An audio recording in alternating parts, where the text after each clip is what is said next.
পাথর ছুঁয়ে নামছে পাহাড়ের স্বচ্ছ জল, সেই জলে বাসা বেঁধেছে সাদা পাথর। এর সাথে আছে নীল আকাশ আর পাহাড়ের বুকে কালো মেঘের আনাগোনা।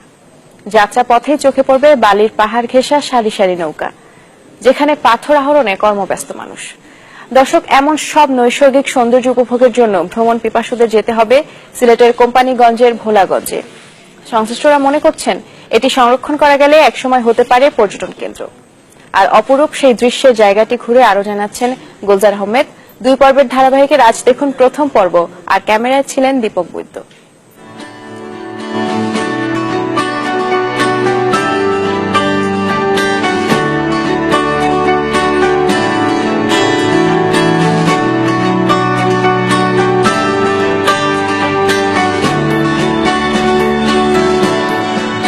যতদূর দৃষ্টি যায় দুদিকে সাদা পাথর, মাঝখানে স্বচ্ছ নীল জল, পাহাড়ে মেঘের আলিঙ্গন।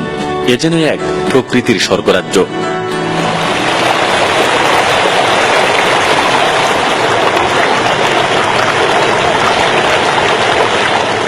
ওপারের মেঘালয় চেরাপুঞ্জি পাহাড় থেকে নেমে আসা জলের স্রোত, যার তলে সাদা পাথর।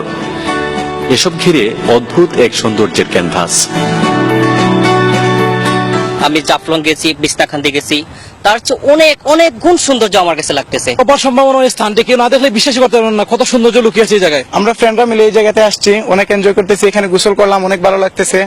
অপার সৌন্দর্যের লীলাভূমি এই জায়গাটির অবস্থান সিলেটের কোম্পানিগঞ্জ উপজেলার সীমান্তবর্তী অঞ্চল ভোলাগঞ্জের 0 পয়েন্টে, যেখানে যাওয়ার পথে পাথর তোলার দৃশ্য আর সবুজ প্রকৃতি মুগ্ধ করবে যে কাউকে। যোগাযোগ ব্যবস্থা নাজুক হলেও এই মুগ্ধতা দূর করে দেবে সব ক্লান্তি। ভোলাগঞ্জে আসছে অনেক কষ্ট হয়, মানুষের রাস্তাঘাট অনেকটা খারাপ, কিন্তু যদি মানুষ আসে তাহলে বুঝতে পারবে যেখানে ক্লান্তি, তারপর মনের অবসান সবকিছু দূর হয়ে যায়। যত কষ্ট হোক তারপরে আমরা আসি জায়গাটা দেখার জন্য। আসলে এখানে মনে তৃপ্তি পাই।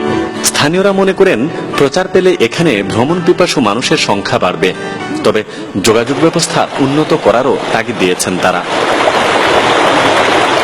খোলা আকাশের নিচে একে একে সাজানো অনেক বড় বড় সবুজ পাহাড়, তার উপর মেঘের খেলা, আর নিচে স্বচ্ছ হিমশীতল পানিতে নানা রঙের পাথরের ছড়াছড়ি।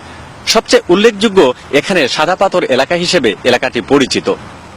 এই অপার্থিব সুন্দর জায়গাটিকে অবলোকন করতে হলে অবসরে আপনিও চলে আসতে পারেন সপরিবারে। গুলজার আহমেদ, চ্যানেল 24, ভোলাগঞ্জ, সিলেট।